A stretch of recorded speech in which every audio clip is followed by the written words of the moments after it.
Good evening and welcome to the Paranormal Concept Show, exclusive to the Paranormal UK Radio Network. And I'm sure you can tell that I'm not used to opening the show, Richard. No, we're a man down. We're man down. Poor old Paul has taken poorly, so isn't joining us tonight. So it's just me and the stupendous Richard Clements in the studio. Yes, good. At least it's not Boy Wonder anyway. So yeah, Paul can have another couple of weeks off, as far as I'm concerned. No, I didn't mean that. Honest. Well, yeah, exactly. We have got a cracking show for you guys tonight. Because if I said to you what was the most iconic serial killer in history, who would you say, Richard? Well, it's got to be our Jack, isn't it? Got to be Jack the Ripper, right? Mm-hmm. And it's a mystery that still enthralls to this day. You go up the East End of London and you will find the ghost walks in just about every language you can possibly find up there. Now, this happened in 1888 in Victorian London, and the guest I've got on is just incredible.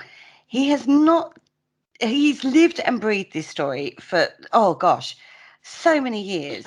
And he's going to talk to us all about his journey and his life with Jack, because it really has been a lifetime. Welcome to the studio, Mr. Russell Stephen Edwards. How are you? Hi, guys. Yeah, I'm fine. Yeah, happy to be on tonight. Well, we're absolutely thrilled to have you in the studio. Now, ages and ages ago, quite a few years ago now, you took me around London, didn't you? You did the Jack the Ripper walk with me. I did, yeah. I remember it well, actually. Oh, it's a fantastic day. I talk about it endlessly even now. It's really one of those experiences that I can't express how enjoyable it was, because you did it. It was so knowledgeable. But what struck me whilst we did that walk was it's very modern now, London, isn't it? It's changing all the time. Yeah, you know what? I literally I was out there a week last Saturday. Again and again, always I go out on the night of the 29th. And it's phenomenal, even if you just miss it for a year or two, just the absolute change in the landscape. And it's becoming now where there's so little left of that little part of London. Even when I used to go for coffees before the tours, that's not down. And I'm like, well, it's so changing to this modern skyscraper glass, I would say frontage, that we lose this beautiful Georgian architecture that really just encapsulates this Victorian story. But there is still nuggets of gems amongst all of that, isn't there? There is. Of course, Hanby Street, half of Hanby Street, the little, there's only like 3 or 4 streets there in that little bit there that are still more or less the same. Thankfully, I would say, and you can really feel, you know what? Every time you go, whether it's summer or winter, you can feel the coldness of the brick, the coldness of those streets. It really does give you the spine, the shivering feeling at night time when you get those, those old street lamps, which they still got. All right. Yeah, and it's like that dark, that's sort of, those smog days of old London. It's still like that there. So you can still imagine a caped figure lurking in the doorways then. Completely, yeah. Brilliant. I think what struck me doing that walk with you, we're going to get more into the details, but I just want to talk about that a little bit, was you've got to do it with somebody who knows the area, because they know the little alleyways and the back streets, and it's all well and good going to the death sites, which you cover on all these Ripper walks, but somebody who knows the area inside out, has seen the changes, but knows the little bits that you wouldn't normally get on a major tourist sort of like walk. And that's you, isn't it? Because you were like born and bred there, really, weren't you, pretty much? It feels like it. I've been in and around that area for 34 years, yeah. Again, the tours, they do what they do. I wouldn't say they're comic, but they're very informative, and it's just the narrative of a story for a tour. But it doesn't give you the real London, the real part of the East End. And, you see hundreds of people walking up and down the streets being undersold by the story. I mean, one of the things which is very significant are things like where he lived at the time, Where did he go after the murders? Where was he before the murders? How did he get to these locations without being seen? In fact, as you know, as we go on to it, he was seen. It's these things that, you know, you think, wow. And like for a change, I've got a few little nuggets that are quite, I say little gold nuggets of stories that you think, oh my God, I didn't realise, you know, that most tour guides just learn a script and off they go. And you don't get any of this added value, which really is the background of the story altogether. It brings it to life in a way that you think you know the story until you've walked the streets, is the only way I can put it. You know, I'd read the books, I'd seen various films and documentaries over the years, but once I did that walk with Russell, it really brought it home to me. It brought it more to life for me.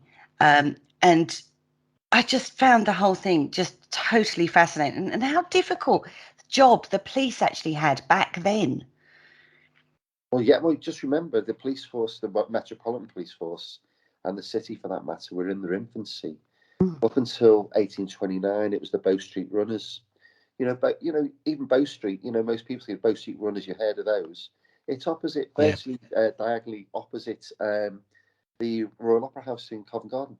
That's where it is. You know, and it was sort of like a different world back then. So all of these, the way that we the police and you know tackle crime nowadays, wasn't around back then. You know, they just started the fingerprint technique. You know, there's certainly the crime scenes, and in fact, our story, Yari and my story, is used in the national curriculum now of how modern day techniques, if they were used or applied back then, you know, the Ripper would have been caught very, very quickly. Yeah. So how, you're a businessman, Russell. That's ultimately that's what you are, isn't it? How the hell did this happen to you? How did you get involved in all of this? You know what? By default, I would say, by pure default, would you believe, 100 years after the fact, I went to London went down south in 1988 because obviously I'm from Merseyside, and then in '89 I went to college. So I studied in Holloway Road, North London University, and a very good old friend. I met a very good old friend of mine who lived in Bethnal Green, and of course got introduced to London by him. But of course, we always used to go down the bagel shop. I was there, oddly enough, 2 weeks ago, and you can, because again we were poor, so for 60p, you know, you can get a bagel and you can get a cup of tea, and you know, again, poor per living, I suppose, but we weren't that rich. But so what? We were students, and that introduced me to the East End.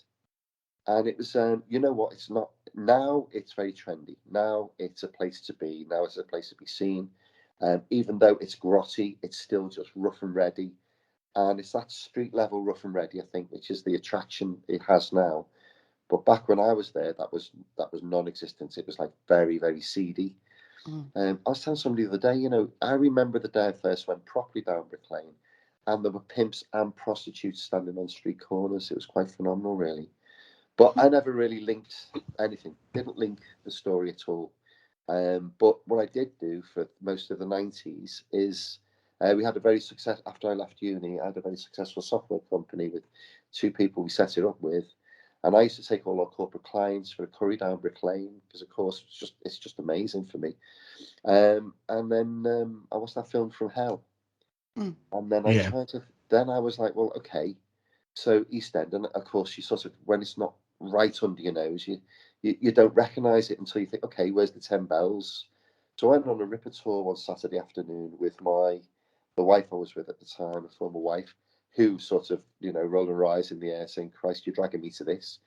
And it turned out that for 11 years of my life, I've been in this area, that the murderer called Jack the Ripper had struck, you know, in this autumn of terror, which we're actually in right now.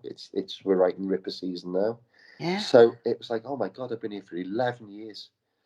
And of course, the one thing that's significant, well, I would say significant about me, is yes, you can go and pick up somebody's version of a story in a book.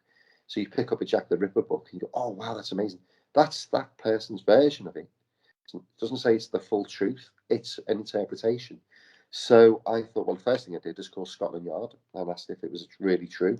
because, of course, most people that I've ever come across associate Jack the Ripper with Frankenstein, Dracula, the Wolfman, the Mummy, you know, and he's sort of in that field, you know. But really, Jack the Ripper is a name attributed to a murder that really did kill. He didn't just kill; he butchered 5 women back in 1888. So then, of course, I'm straight down to Kew Metropolitan Archives, which is what Scotland Yard told me all the case records are, and that brought the real story. Because I suppose of all the places in the world you can go and live, why is there a draw so much to the East End than there was for me? There still is. And it's like, it's phenomenal, really. How did I end up here? How do I still keep going? Even nowadays, I still went there the other week. Still think it's the best place in the earth. I have a love-hate relationship with it at the moment. So the full Jack the Ripper murder sort of is the trial. I mean, not trial, but the documentation is there for public scrutiny. Absolutely, yeah. All Yeah. right. Yeah, you can go and access any of this now. I think what they've done now, when I went back all those years ago, I remember going into those sorts of dust-free room with the white cotton gloves, and you could hold the pictures of the victims, which is what I did. The first one I ever held was Elizabeth Stride, the 3rd victim, and it really brings it home. This is for real, you know. So yeah, anyone can go to the Metropolitan Archives. So there's Kew for all the archives for the story are. And also, so I had something.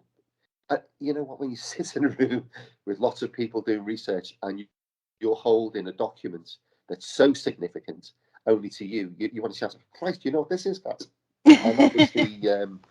So it was Donald Swanson's description of, he's done it on one piece of paper, and he's sort of drawn his own table, and it was all the eyewitnesses' accounts of the murder.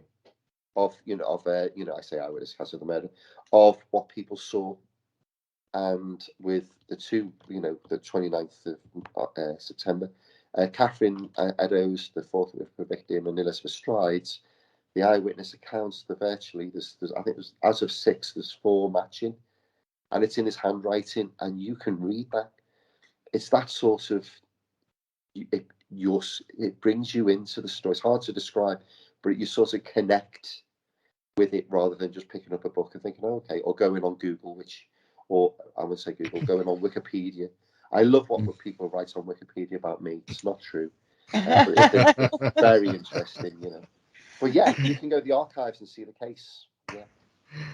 So what is the Metropolitan Police? I don't know whether you'd know their official take on it all now. Do they still view it as a cold case, or just a historic case now? You know, it's sort of lost in the midst of time. Well, I can tell you, because obviously the story's not over for me. But what I can tell you is this: I've had a meeting with the Historic Crime Division, and they don't really go back past 1975. So Right. you would deem this as a historic cold case. Right. Yeah, But interesting. it's so old. Obviously, the perpetrator's dead, the victims are dead, all the families are dead. You know, everybody involved in the case is dead. You know, so it just sits on a shelf, gathering dust. But this is a case that you believe, and a lot of people believe, and I have to say, having listened to your account and your story, I believe that you've solved it. Well, yeah, it's a bit more than that. What we did was, when I did, I thought, you know what, I'd love the challenge. I went through the case files, and the one thing I realised was very quickly and this was in early 2000s, so 21 years ago. What I realised very quickly was there's nobody, from what the evidence is there as it is to date at that date. There's no one could name the Ripper at all.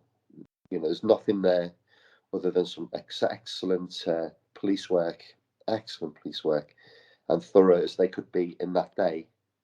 Because just remember, going up to the mid-70s with the Yorkshire Ripper, they just collated loads of information. More or less is what they did in 1888.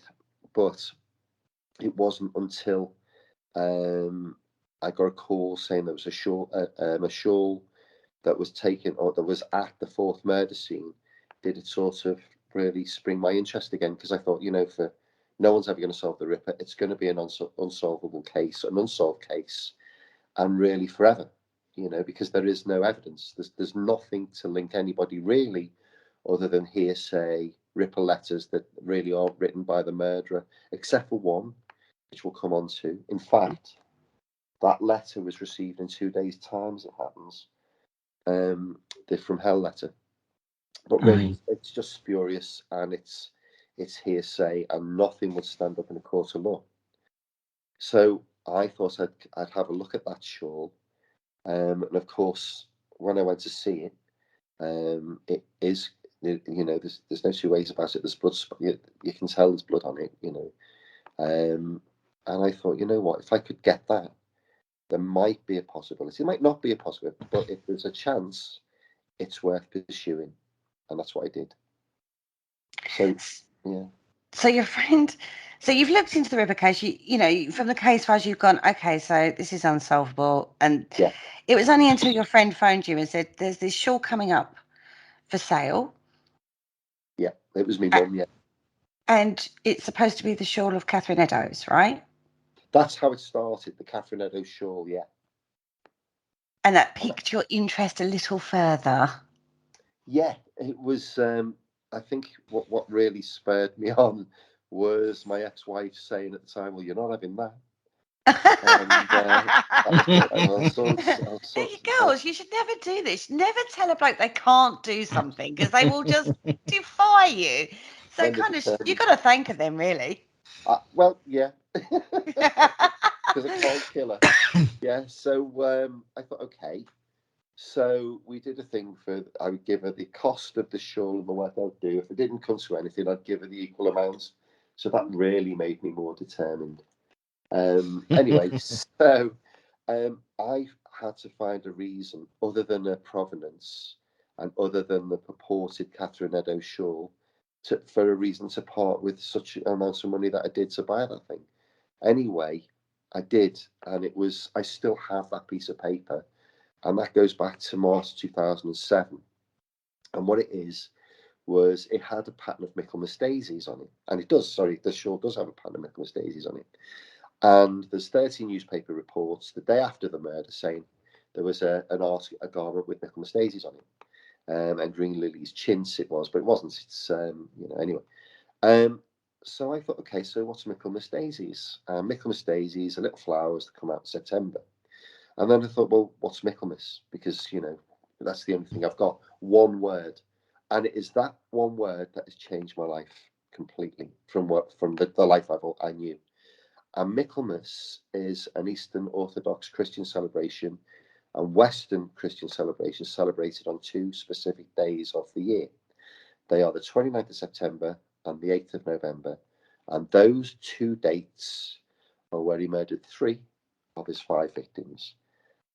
So that was what immediately struck me as it's right. I'm going to get this. I don't know where it's going to take me, but I'm going to get it. Now, when you look historically, if you go to the archives, the actual case file of Catherine Eddowes and Elizabeth Stride says the 29th of September, but actually it was the early hours. So Elizabeth Stride was discovered murdered at 1 o'clock on the first hour of the 30th of September, and Catherine Eddowes was found at 1:45, literally 45 minutes after, on the 30th of September. So that's misleading in the way that you think it was the night or the day of the 30th. It wasn't. It was the night of the 29th.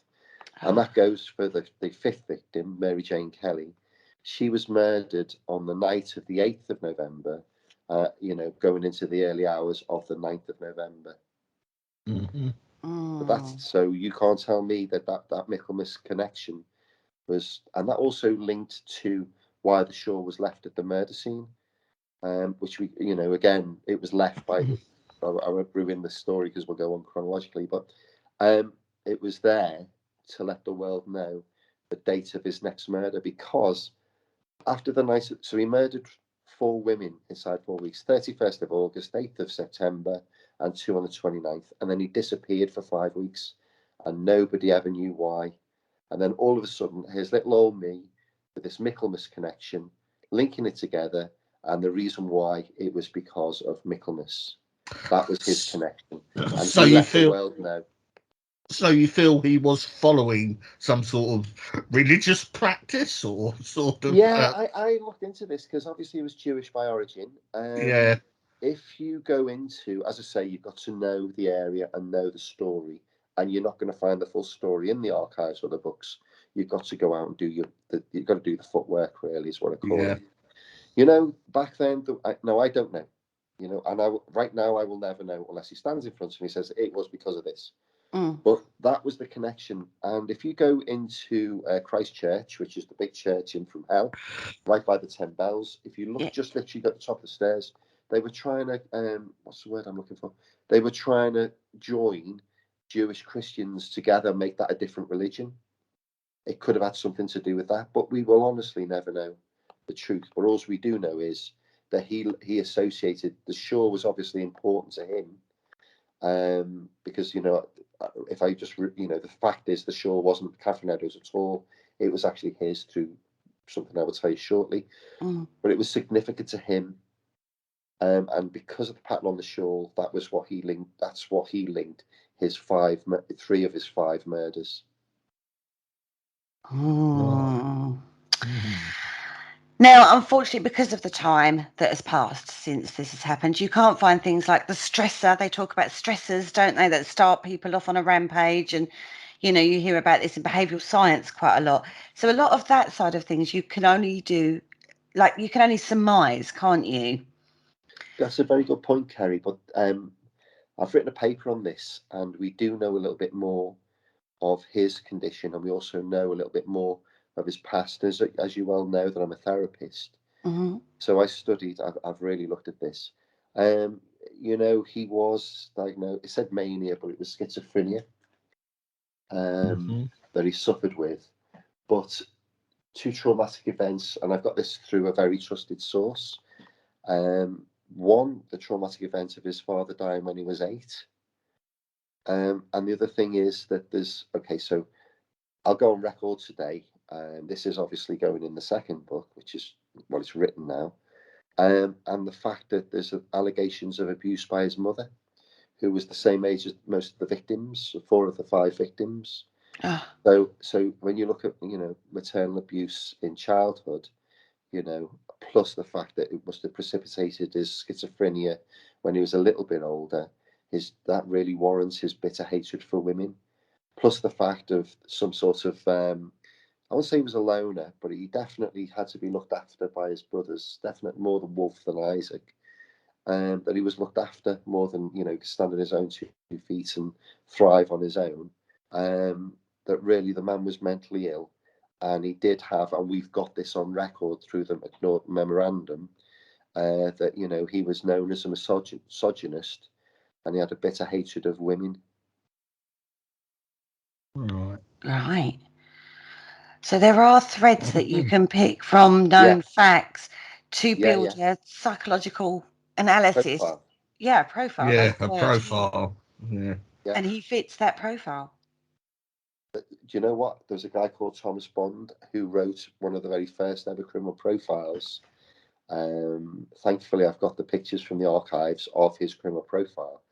And the most phenomenal thing about this is, if you read it, it was as if they caught Kuzminski and then wrote the description of him in that profile. Literally, yeah. Wow. So is there anything that we know from his past that set him off? Because people sort of say that Mary Ann Nichols was his first, don't they? Yeah. But there is that Martha Tabron factor going on in it that confuses it a little bit. Yeah. I was standing in Gunthorpe Street where Martha Tabron, you know, she was murdered in the building just in Gunthorpe Street.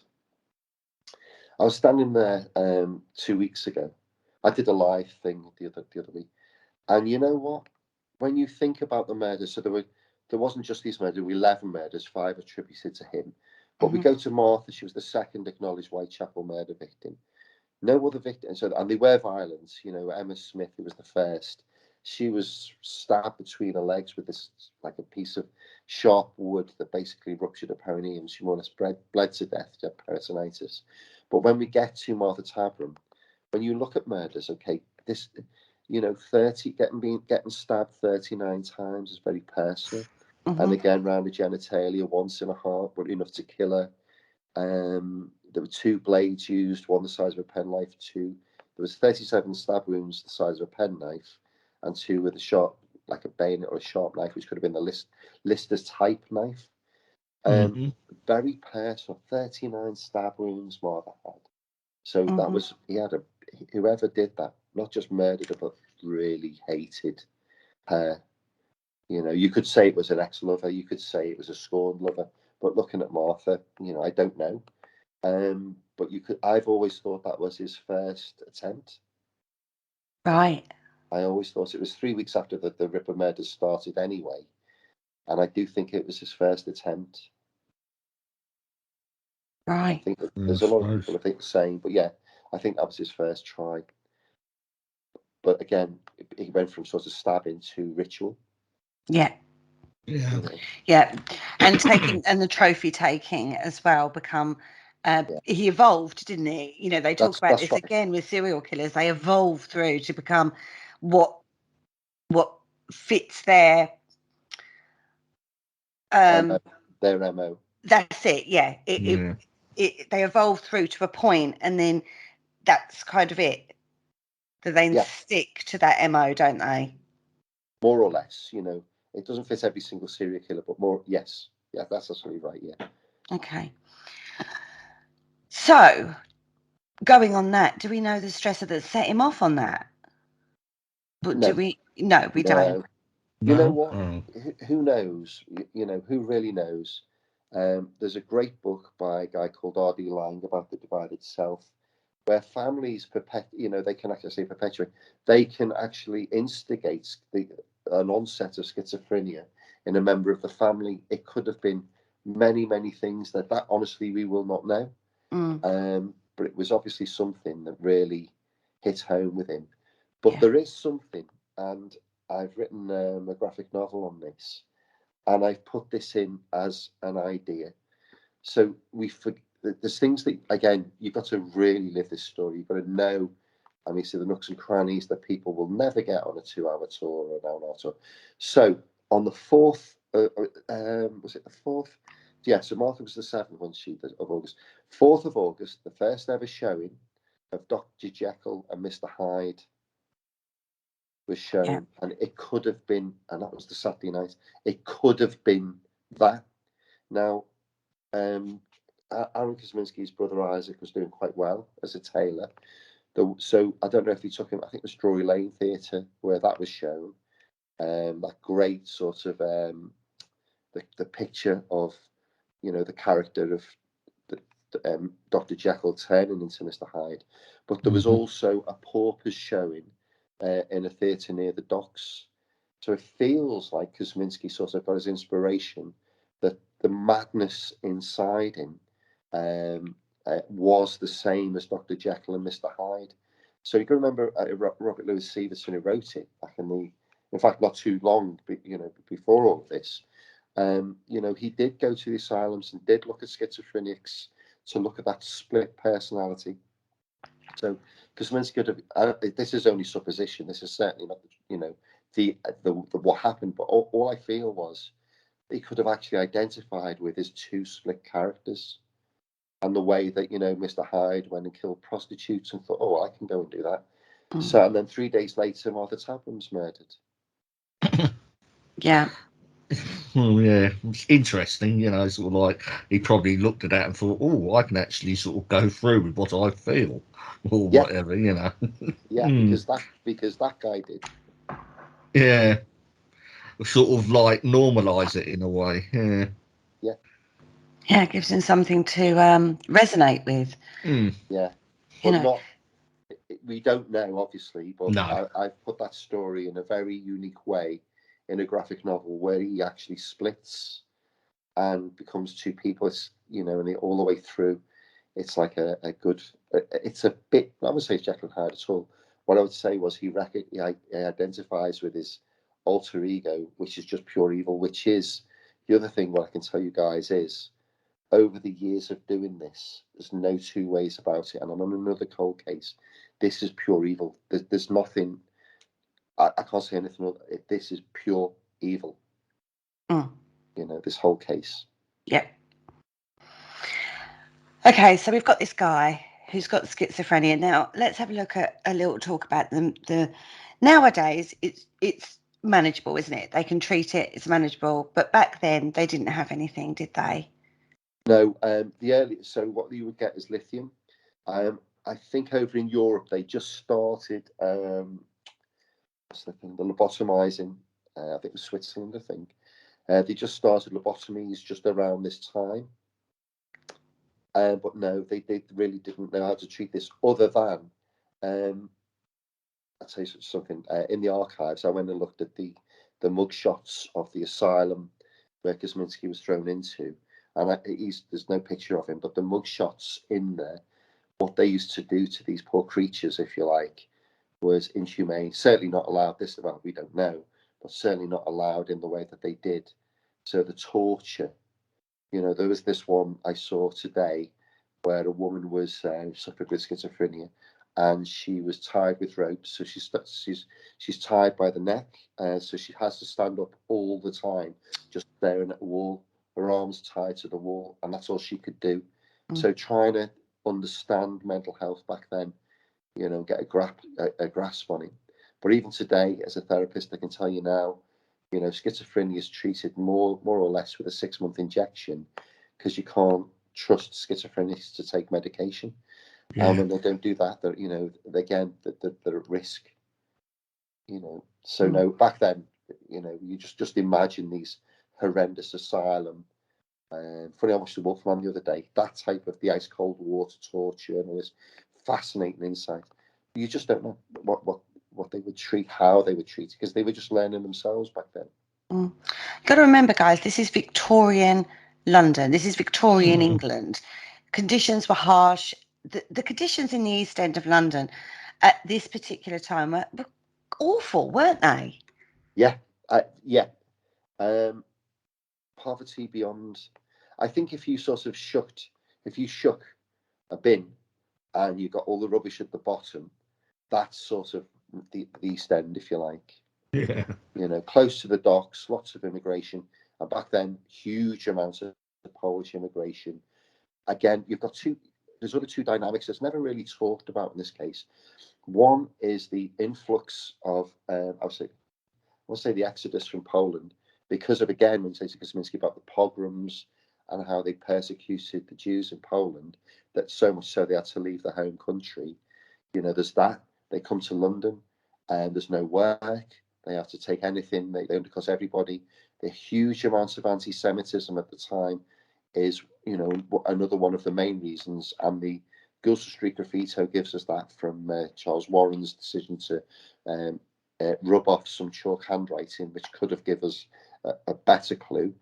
But you've got this massive anti-Semitism, but at exactly the same time, there was a huge civil unrest with the Fenians, which really is understated just as much. So all the key players, if you like, Robert Anderson, Charles Warren, Melville McNaughton, all of these, Monroe was another one. They were all involved in the Fenian unrest, which is just as big as the anti-Semitism. And these two stories are sort of missed, because this pinpoint, this sort of focus on a 10-week murder spree by an absolute madman, overwhelms the huge amounts of anti-Semitism and the huge Fenian unrest, which was paralleled at the same time as this was going on. So living conditions as well in the East End of London. Talk to me a little bit about that. Well, the women down there, you could buy gin for a penny, jar of gin. I won't say all the women. There was a percentage of women that basically lived a day-to-day existence, and our 5 victims were those type of women. So it was a case of waking up every day, collecting all your belongings, going out to try and find some work. If you don't find any work, you've got to sell your body for 4 pennies at least so you can get a room for the night. And that's what it was like, you know. So you have some very, you know, like I would say fish, potatoes type food, very pauper food. And again, alcohol was so cheap that, you know, they would live this dazed, drunken type of life where they just exist on a day-to-day, very, very poor, very hard to convey. You know, I think there's a book called The Five Women. I've not read that, to be honest, because I know there's a few factually incorrect things in there.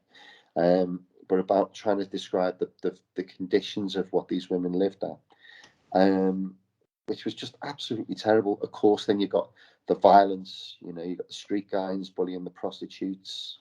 You've got all these Jews walking around trying to take people. You know, it's just a cesspit of what was Jack London. He called the East End the abyss. Mm-hmm. And that's about right. You know, children, you know, I think it was just saying before, 7 out of 10 kids died of cholera before the age of 10.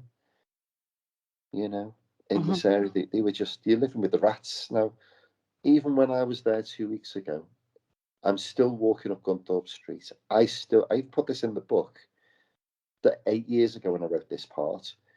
I'm still seeing the same well, not the same rats, but rats running around. You know, when I started doing the tours to actually deliver the truth, people are coming away from, where have you been? I've been on a 2-week cruise. The next thing you do, you take them down Broome Street, just where the soup kitchen is, and there's a big rat the size of a cat running across the road. This is the East End. There's still prostitutes there. There's still alcoholics there. Providence Row's just been moved, but there's still the homeless still all down there. And yes, all around it, you've got these £500,000, 2-bedroom flats all going on in ignorance of the conditions of. It's just lesser than what it was back then. But to live like that, you know, with no home to go to sleep on the streets, was what our victims had to live like. And it's dark. There is no street lights. Well, back then there were, but you know, they weren't like they are now. And again, even if I took you, and I know we went in the day when I took you around East End, you can go and there's not that many nooks and crannies. I obviously know what's left, but the nooks and crannies that are there, yeah, they're very. And again, that's where you would take your customer if you're a prostitute. You know. So again, these out of the way places, Mitre Square, Duffield's Yard, Polly Nichols, yeah, Bearwood Street. That was completely nowhere near anything really. In the middle of the night, you know, 3:45 in the morning, Polly was found. You know, 5 o'clock in the morning, you know, Martha was found. 5:30. Again, Annie Chapman, second victim, she was found in the backyard of 29 Hanbury Street. So out of the way, dark, leave us alone type places. And because there was so much prostitution, you know, 63 active brothels at the time, and at least 1,600 prostitutes walking these streets. So you're just ignoring the fact that there's literally live sex going on right in front of you, but not in a pornographic way. Just I would say disgusting is probably the best word I can find for that. It's like the base of human survival. Yeah, that's exactly what it was. Right, so we've set the scene a little bit there. So we come to, oh God,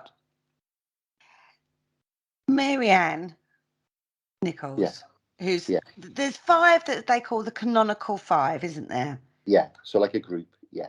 So there are others on the peripheral. We're not 100% sure how many he killed, but these 5 that we're going to talk about are what everyone agrees are definitely Jack the Ripper, right? We definitely know those 5 are what by one murderer. The few afterwards, no. And the 2 before, as I say, Martha probably. Emma Smith was more because she wouldn't give the rip gangs that they were called high rip gangs any money for protection. So that's how they took a livelihood from her, but killed her. So there were specifically 5, definitely.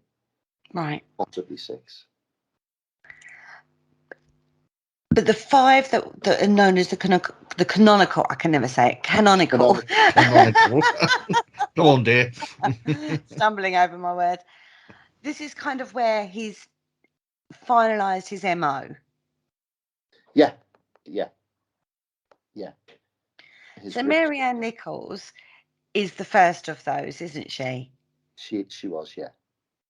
So talk me through the circumstances of hers. Just before I do that, you know what, Kerry? I was standing for the first time ever because that part of the murder scene was blocked off until recently. The exact scene of where Polly's body was found is now the back entrance to Whitechapel train station. Oh, really? Yeah. Oh, right. Because when we did that walk, it was like you couldn't get down there, could you? Exactly. And I was there the other day, and yes, it's now literally. I filmed it just on the Ripper page on Facebook that I do, and you can see exactly. It's as if you're walking on her grave, and I find it. I don't know. I'm very passionate about the victims, and I find it deplorable. As if, like, well, you know what? It is so long ago. Yeah, but hang on a minute. A woman was murdered there.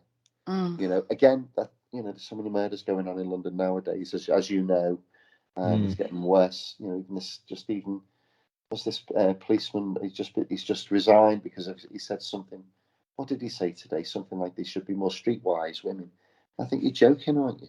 But you know, just for me, because I'm so passionate about this story. So Polly Nichols, so she was born in Soho. She got married in St Bride's in Fleet Street. I was there a couple of weeks ago with my daughter. It's a beautiful church. It's very well worth a visit. And then Polly ended up, she got married, problems with alcohol, had children, very waif, small, just over 5 foot height, mid-40s, ended up on the streets, selling a body, again, the day-to-day existence. And then on the 31st of August, she got kicked out. She spent most of the time in the Frying Pan pub, which is in Derby. It was in just literally off Brick Lane. It's just on the corner of Brick Lane actually. And then at about 1 o'clock, she went back to her DOS house, where she got kicked out because she didn't have a DOS money. And the last acknowledged words that on record are, "Don't worry, I'll soon get my DOS money, see what a jolly bonnet I've got."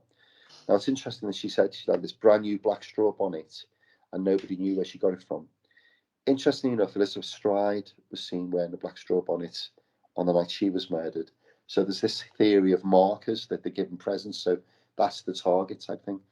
Anyway, she walked down towards Whitechapel Road, past Osborne Street. She actually walked past the attack place of the first Whitechapel victim, Emma Smith. And then about 2:30, she was seen by a friend of hers, Emily Holland. And she said, you know what, she thought she'd get a DOS money quite quickly. Now, to get from Osborne Street, Whitechapel Road to Durwood Street, it's quite a walk. It's quite a walk to where she was murdered. Now, I always believe, again, you have to tread the streets to know the story. There's a little cut through from Fulburn Street, it's called, from the main road, that she could have met him on the main road, and they sort of walked to go and find a more quieter place, or she could have just walked there. But she certainly wouldn't have got a customer in Durwood Street because it's in the back of beyond nowhere, and to find a customer there, she would have been, well, as you know what happened to her, but she would have been lucky, to say the least. So we get to about 3:45, and there's this guy called Charles Cross, real name Charles Lechmere. Here's another thing I can tell you: the eyewitnesses have all been given different surnames. So, because I know lots of the families and descendants of these guys. And Charles Cross, comes across a body, thinks that she goes over, petticoats are raised, it's pitch black. He pulls her petticoats down, and another guy called Robert Paul comes across. They decide that they don't know if she's dead or dead drunk.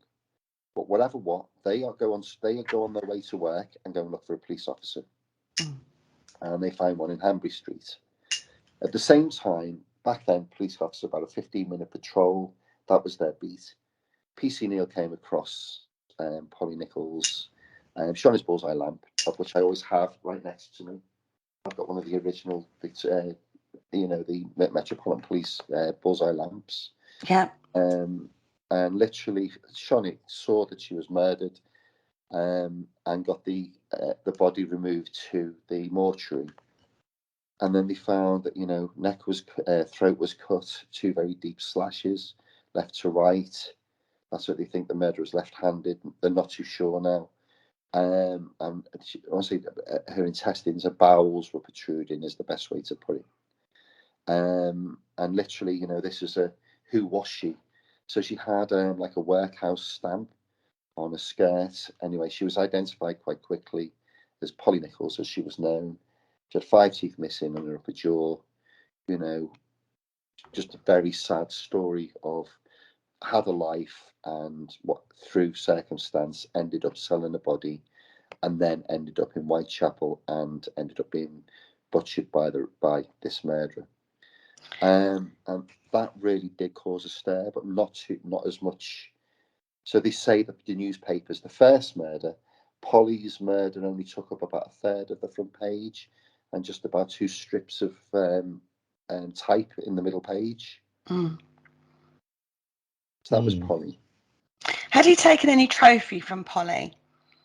No, he did not with Polly. No, not with Polly.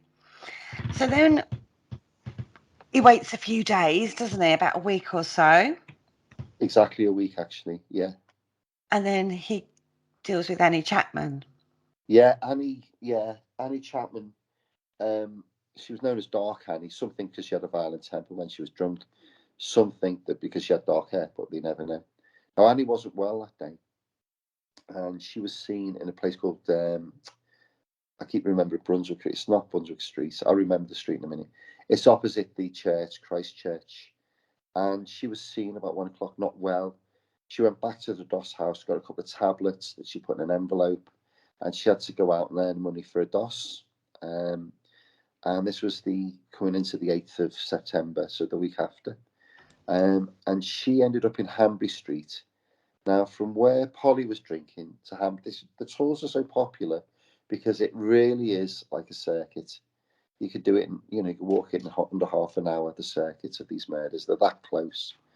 Annie was seen, apparently, by a woman called Elizabeth Long, and she said she heard the Truman Brewery bell at 5:30, but there's a lot of debate on this.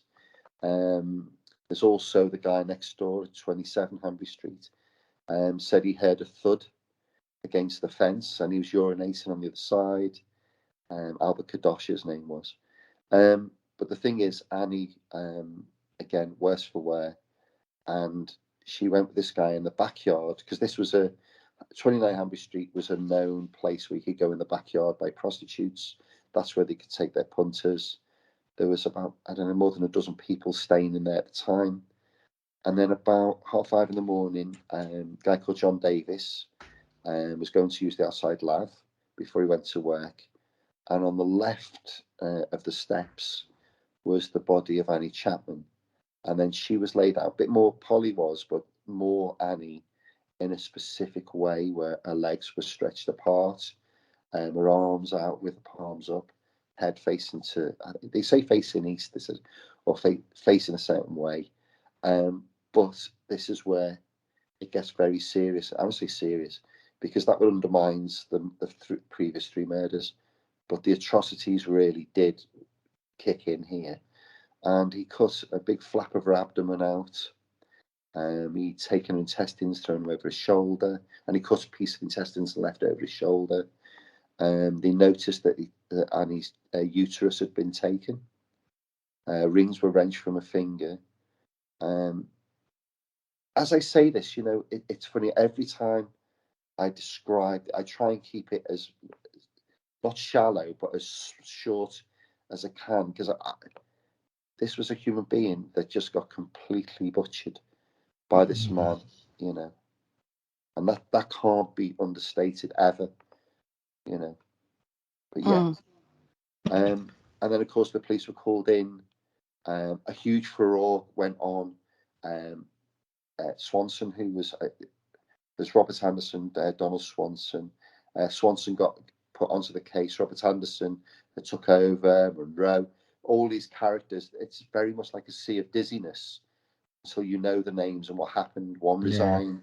One became head of CID. He had to go on holiday because he wasn't well. The Ripper murder starts. Swanson comes in. Abeline gets brought in. They delayed the inquest of Polly Nichols. Annie Chapman gets murdered. It's all happening all very, very, very quickly. So Abeline became, because of his knowledge of the area, he come in from 2H Division to investigate the case. But Swanson, then you've got Charles Warren above him, or alongside him, the police commissioner.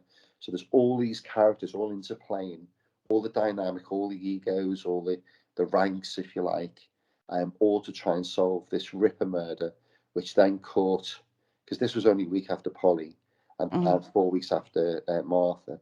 This woman has been butchered, not just murdered, not just throat cut.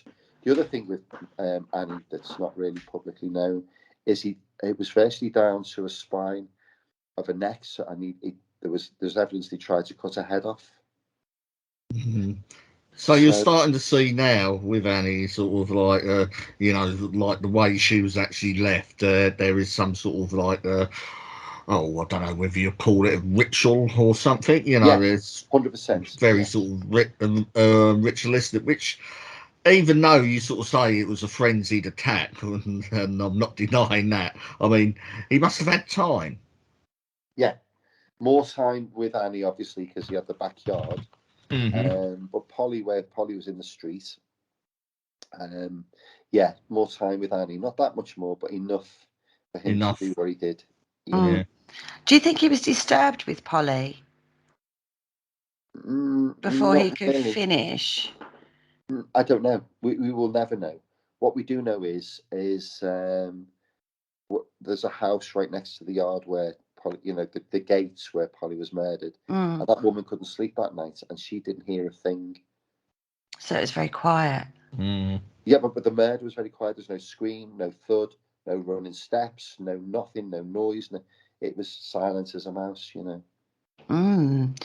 Which kind of adds to all of this mysteriousness that Jack the Ripper has built up over the years. These are things, that people have said, well, didn't hear anything. Do you know what I mean? This is the time of the Penny Dreadfuls. This is the time of, all of that kind of thing going on in people's minds. And this has all helped to build the legend of Jack the Ripper. Yeah. Now, we're on Annie. Any evidence that she was wearing a bonnet? Not that I know of. Haven't come across anything. But I don't know. But again, it's a possibility. We don't know. There's a lot we don't know, isn't there? Well, there is, but what we do know is all we need to know. Exactly. Right. We then come to, the double murder. Yeah. Elizabeth Stride and Catherine Eddowes all in one night. That's right. So that was the 29th of September. Mm-hmm. Now, interestingly enough, this is because of this shawl, because of my connection to Catherine, I do go there every year on this night. And this night, so you've got this whole build-up. So imagine two murders inside a week, if you like, or just in a week, and then nothing for 3 weeks. So there's this little sort of lull and a little bit, okay, well, we can go back out because he's disappeared. But there's a letter that was sent to the Central News Agency on the 27th of September, written in red, called the Dear Boss letter. And it threatens to down on horse and start Sean quit ripping. Before this letter, the name Leather Apron was given to the murderer. So I think if it wasn't for this letter, this story probably wouldn't carry over centuries, which it has done, because this letter gives the name Jack the Ripper. And it's this letter that 2 days after, 2 women are murdered. Now, interestingly enough, where the letter was received was the Central News Agency, which is just off Ludgate Circus. At the back of the Central News Agency is St. Bride's Church, where Polly Nichols got married. And over the road was where Kuzminski's brother Wolf had a practice with a partner, and where not too long after, it's Carter Lane, Kuzminski was arrested walking an unmuzzled dog. So it's all so close. Even there, you can place three complete things of this story and go pinpoint them within 2 minutes walk from each other. But we get to this letter, and it says, Sean quickly, I will clip the lady's ears off just for jolly. Now, on the 29th of September, Elizabeth Stride had done some cleaning at the Doss House. She had, I think it was a sixpence or something she was paid. She was drinking in the Queen's Head pub, which is the next pub up from the 10 Bells, by the church, by Christ Church. If you just go further along, this is Commercial Street where it's on. The pub opposite, just directly opposite, is White's Row. The parallel road is Dorset Street, where Mary Kelly lived. And then at the end, so you've got Elizabeth Stride at 5:30 drinking in the Queen's Head. Go to the end of Commercial Street, turn right, you've got Aldgate High Street. Not an hour later, but 2 hours later, that's where Catherine Eddowes was arrested for being drunk and disorderly. So they are literally 5 minutes from each other, the two victims, when they were alive, not knowing it. Elizabeth Stride went back to a Doss House, got herself ready, and she went out for the evening. And she seems to be seen by everybody going.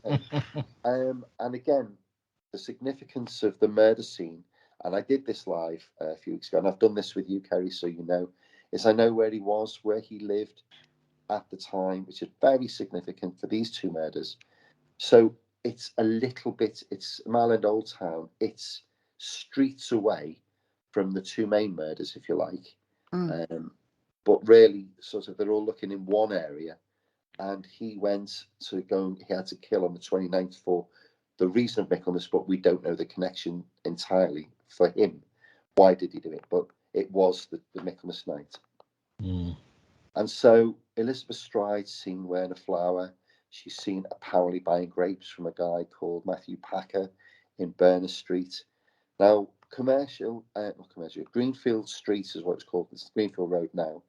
Was number 16 was where his brother Wolf was, where was Kuzminski was. If you walk out of there and in 3 minutes you are standing at the murder scene door to door, from Kuzminski's front door to the murder scene. And again, it's out the way in a little yard called Duffield's Yard. Now this is where it gets really interesting, because this is the whole story really. So this one murder really gave him away. So about 1:45 on, now we're into the first 45 minutes of the 30th. A guy called Israel Swartz is walking along Berners Street. He sees at Duffield's Yard a woman being attacked. She screams 3 times. This guy's thrown her to the ground right outside of Duffield's Yard, and he stops and looks. And this man looks up and shouts the word Lipsky at him. There's a guy on the corner pub, which is 2 houses, sort of literally, it's within spitting distance, the best way to put it. And that man smoking a pipe watching. He approaches Israel Swartz, and Israel Swartz runs, and he says to the Railway Arches, which is oddly enough where Pinchin Street is, which is another murder a year after all of this, called the Pinchin Street Tulsa. So that's Israel Swartz. Then at 1 o'clock, you've got a guy called Louis Deemschutz that's come back from selling cheap jewellery at Crystal Palace Market, wanting to stable his horse at Duffield's Yard, comes across a body of a woman because the horse shies away. He lights a match, which blows out immediately, but he sees this quantity of blood by the woman's throat, and lo and behold, goes to get more help, and here's our third Ripper victim. The eyewitness was actually Israel Swartz.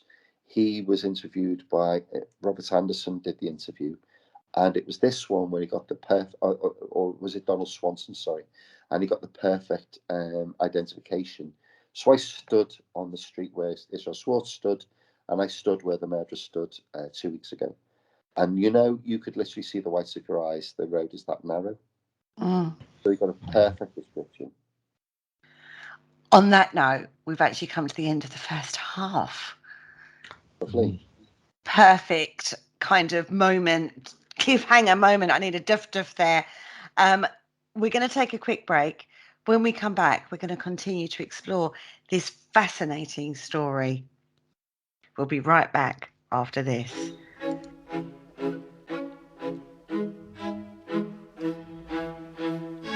Hello Hello, Harry Price here.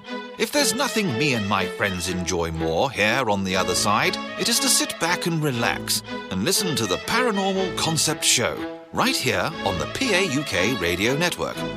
Broadcasting a plethora of interesting and informative content for all your paranormal needs. Find them across social media to keep up to date with forthcoming shows and all their other adventures. Hello, is there anybody there? And welcome back to the Paranormal Concept Show, exclusive to the Paranormal UK Radio Network. Before the break, we ended on a bit of a cliffhanger with our fantastic guest, Mr. Russell Stephen Edwards, talking all about his journey and his life through the Jack the Ripper story. But I'm not going to muck about any further because I want to get on with the story. We've just ended on the murder of Elizabeth Stride and an eyewitness account of that, right? That's absolutely right. Yeah. Carry on. Okay, so we've now lost Littrell Schwartz because he ran off. His testimony, he didn't know if the man was known to the each. So the man with the pipe that went in his direction, he didn't know if that was the man, if they were known to the attacker of Elizabeth Stride. So we get to Louis Deemshut, who discovers the body of Elizabeth in the gateway of Duffield Yard. And then, of course, all hell breaks loose because, of course, there's another Ripper murder. Now, the interesting thing about this at the moment is there's a police officer, there's a woman standing on a doorstep, there's a guy called Matthew Packer, there's all this, I didn't see anything. So you got the timing of this as well. It was just Israel Schwartz happened across this attack. So anyway, we leave Elizabeth Stride and then we get to Catherine Eddowes.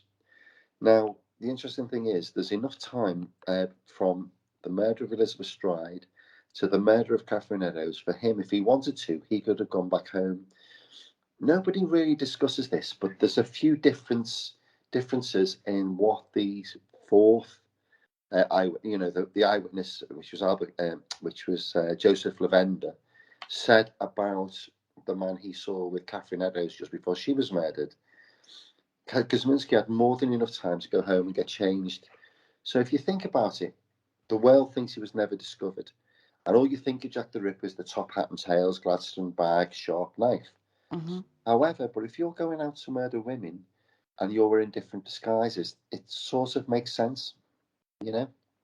Yeah, because you could go home, get changed into a different disguise, go back out on the streets, and you're completely different, aren't you? Absolutely.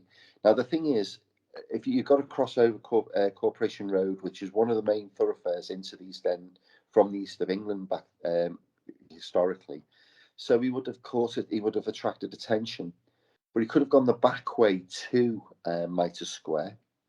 And that takes, so the timing of it is 10 minutes, 35 seconds on average, which I've timed it on a stopwatch several times now. So we had plenty of time. Now, the thing is, everybody is now looking in central Whitechapel, if you like, or Spitalfields, where it's Spitalfields Fringe. Everybody's now running up to Berners Street, which is we're talking about streets away from boroughs, if you like. So Mile End Old Town to look at Elizabeth Stride. There's been another Ripper murder. Nobody expected what happened next. And what it was as Louis Deemshut discovered Elizabeth Stride in the gate yard of Duffield Yard, Catherine Eddowes, who'd been arrested in Aldgate High Street, was released about 1 o'clock from Bishopsgate Police Station. It's still there, the police station. And where she was released and where she walked is still there. So these little things that I show on my page, the Jack the Ripper experience and my Russell Stephen Edwards one. But anyway, they're still there. And she walked towards what a church called St. Boltoff's Without. Now, there's a St. Boltoff's Without opposite Bishopsgate Police Station, but we're talking about the one that was known as the Prostitutes' Church. Because that's 10 minutes away, you've got the docks, and sailors could come up. You pick up a prostitute, or unfortunate, as they call back then. You could have easily found a prostitute to service you at walking around the Prostitutes' Church. So Catherine Eddowes knew that she could go there and pick up a customer But the murderer knew he could always find, because he hadn't performed a ritualistic murder on Elizabeth Strike, because it was interrupted, so he cut her throat. So he hadn't performed this ritual on Elizabeth, but he definitely went to find a victim to do that night. So, unfortunately for Catherine Eddowes, she come across the murderer. Now, something that's missed on tours, something that's missed, a question I've always asked. Imagine the state you must be in. You must have that adrenaline of you've just murdered a woman. You know you're going to murder another one. You've got to have the presence of mind and patience to convince another woman to go in a dark alley, in a dark corner, which he did, and get her to go with you. Mm-hmm. Do you know what I mean? And no one really asked him, but he did. So was Catherine Eddowes too drunk? Was she half drunk? Who knows? You know? But he basically got Catherine Eddowes and prostitute chairs to Mitre Square's about a minute walk. And he got her down. There's a little alleyway that you go off. It's geographically it's Bishopsgate, but you go down a little alleyway, and at 1:34 in the morning. So this is the story. 1 o'clock, she's released. Catherine Eddowes' last words were "Good night, old cock," to the releasing police officer. Something about she get a damn good hiding from a partner. She walks to the prostitute's chair, St. Bolsoff's without, and meets the murderer, and they go to Mitre Square. About 1:34 in the morning, there's 3 Jewish men that are walking from the Imperial Club in Bishopsgate down that little alleyway through Mitre Square, and they see a woman with her back to the wall, with a hand on the chest of the man, and the man's leaning over her, but he looks down, and only Joseph Lavender notices them, because they're like commonplace, aren't they? Really, well, they were back then.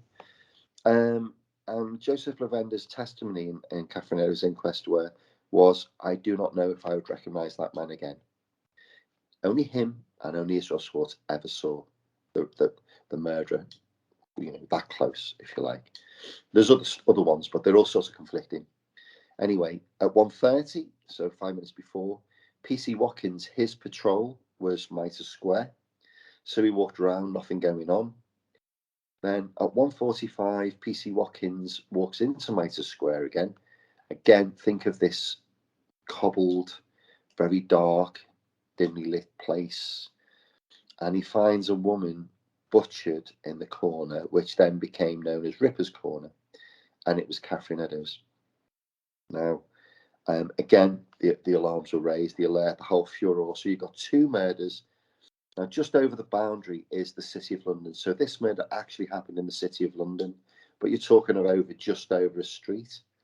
So it's not in the Metropolitan of London, if you like. So it's 2 different police forces, both out within an hour, both looking at Ripper murders. I wonder if you could just picture the panic in the street, of this man let loose, this madman, like a werewolf, this monster, this Jekyll and Hyde character running around. What's he going to do next? Anyway, getting back to Catherine, to describe the murder, sometimes I say with great reservation. So he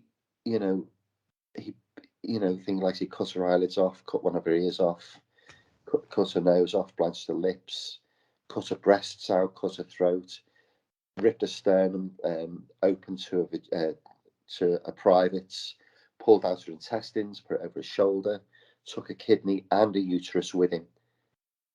And he placed again, laid the body out by design, put a breast between her feet, in a very dimly lit area, and nobody heard a thing, and nobody saw a thing. I know somebody saw a thing, but I can't divulge that in this interview today, because we've uncovered something that I can't tell you. Okay. But anyway, now I've had the Ministry of Justice, I've had the Ministry of Defence, I've had coroners, I've had mortuary attendants, I've had everybody under the sun do these tours with me, to speak to me, not just to do an average tour, but to speak to me for the story. And the question I asked them was, how long would it take somebody who had anatomical knowledge to do this? 4 minutes. You could do that in under 4 minutes. Really? Yeah. So what they tried to do then, because again, the focus would be on a doctor, if, you know, and they tried to sort of dissuade the public that he had any anatomical knowledge. But the way the cuts were made, the way that the kidney was found and cut in perfect, you know, it was, you know, but anyway, anatomical knowledge. And that would have been enough between 1:34 and 1:45 for him to walk Catherine Eddowes to the murder scene, murder Catherine Eddowes, perform his ritual and disappear. Now, he was seen, not just by one policeman, by somebody else, which took me a lot of work to find, but we found him, which is good for the next part of my chapter in this story. Anyway, so he took 2 body parts and he completely annihilated poor Catherine.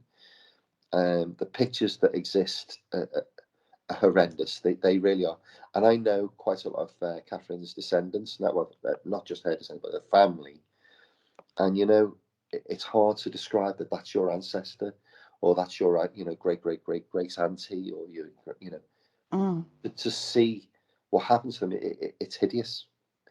So then we get on to a little bit more of the story of direction of where he went. So we know at 2:00 there was, you know, a police officer from A division, which is not even in that jurisdiction, come across a piece of bloodied apron that was on the floor in a doorway in Gulston Street. And that had that chalk handwriting saying the Jews, spelled Jews, are the men and not be blamed for nothing. And then there's a contrast of somebody else saying that's not exactly what it was said. But anyway, and then we know that Catherine Eddowes' piece of a cut apron was underneath that writing. Again, Gunthorpe Street, that's where the tailors, that they had a meeting house there, very big Jewish community. Everything, you know, 2 murders inside an hour. Jews are going to fill the area within a few hours. Charles Warren actually got that chalk handwriting removed, which caused him his career, actually, because he resigned 5 weeks after. Actually on the day of the last murder, more or less. And so we know the direction he went from Mitre Square. He was going back up north, or going east, if you like, to where he lived. Then we get across to Osborne Street at the bottom of Brick Lane. And there was another police officer that there's still those water troughs, those stone water troughs. And a police officer said he must have missed him by a minute, because there was still running water, there was blood. So he'd washed the blood from his hands in that water trough. And that direction from Mitre Square, Gulston Street, that became the Gulston Street Graffito, to Osborne Street, which is where Polly Nichols was last seen, and then to his house is literally, that's the direction he went to his house, which is actually, you draw a line, it goes to Greenville Street, which is where I'm telling you, that's where he lived. So we know the direction he went. And then the world just went, it just all exploded. We now have Jack the Ripper, murders 2 inside an hour. This legend was fixed. And the whole world, it really did capture the attention, as you can imagine, because of the atrocities he was performing and the rapid rate that he was murdering these women as well. So it was quite a horrific time in that area at the time. You know, a bit like, you know, we come back to the Ipswich. That's Steve Wright, in the Ipswich Strangler, was it, where he murdered 5 prostitutes? Yeah. You know, I had care homes up there, so I was in that area at the time. I was quite, you know, my wife certainly wouldn't let her go out. I was so worried. You know, again, you feel it. You know, when you're there, you feel it. You know. Anyway, so that's what happened. Now we go back to Leather Apron, and that was Annie Chapman, because there's a piece of leather apron found in that backyard at the time of her murder. So Leather Apron sort of stuck. Now there was a guy called John Pizer who was known as Leather Apron, and he did bully these women. Now he was arrested in Mulberry Street, which was literally 2 streets away from where Kuzminski's front door was.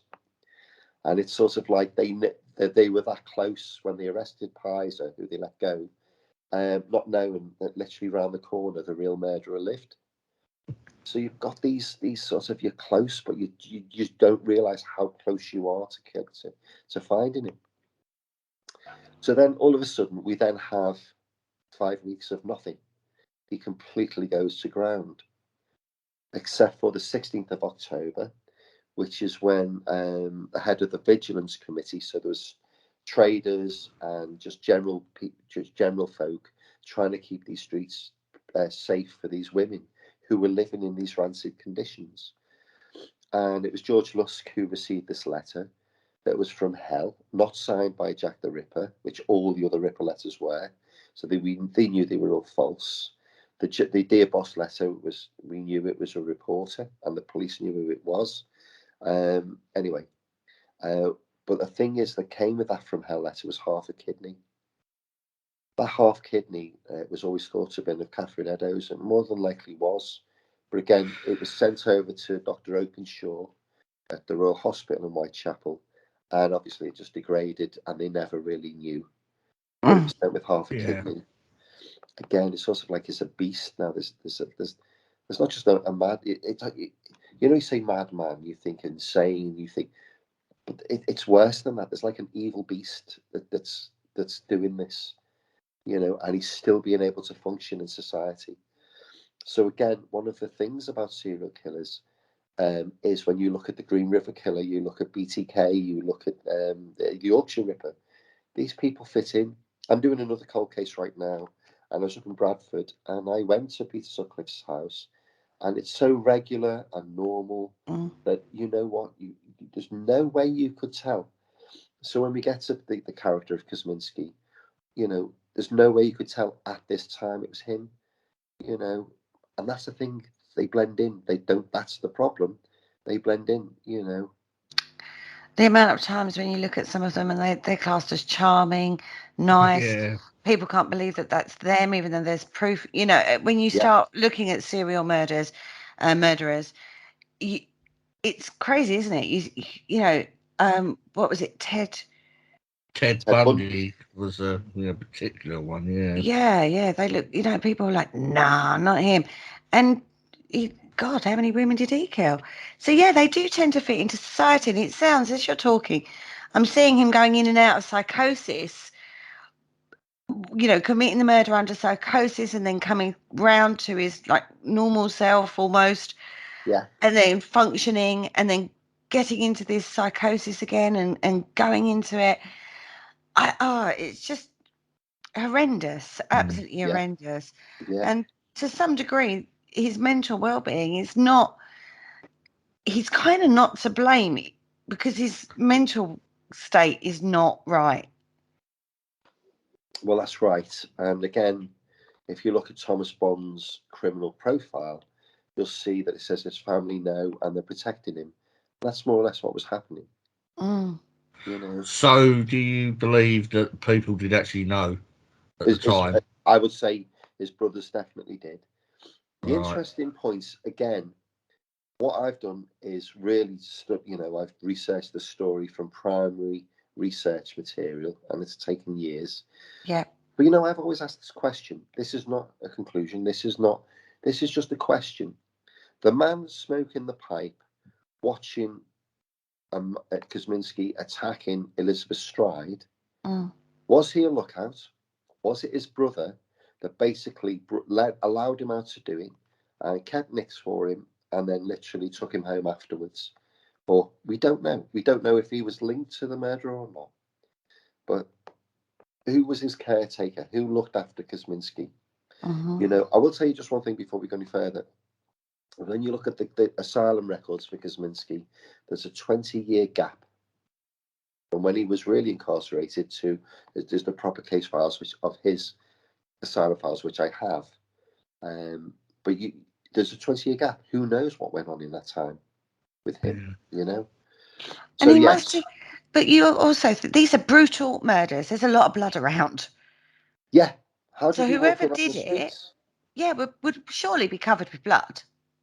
Well, this is it. More I would say are with 29 Hanby Street.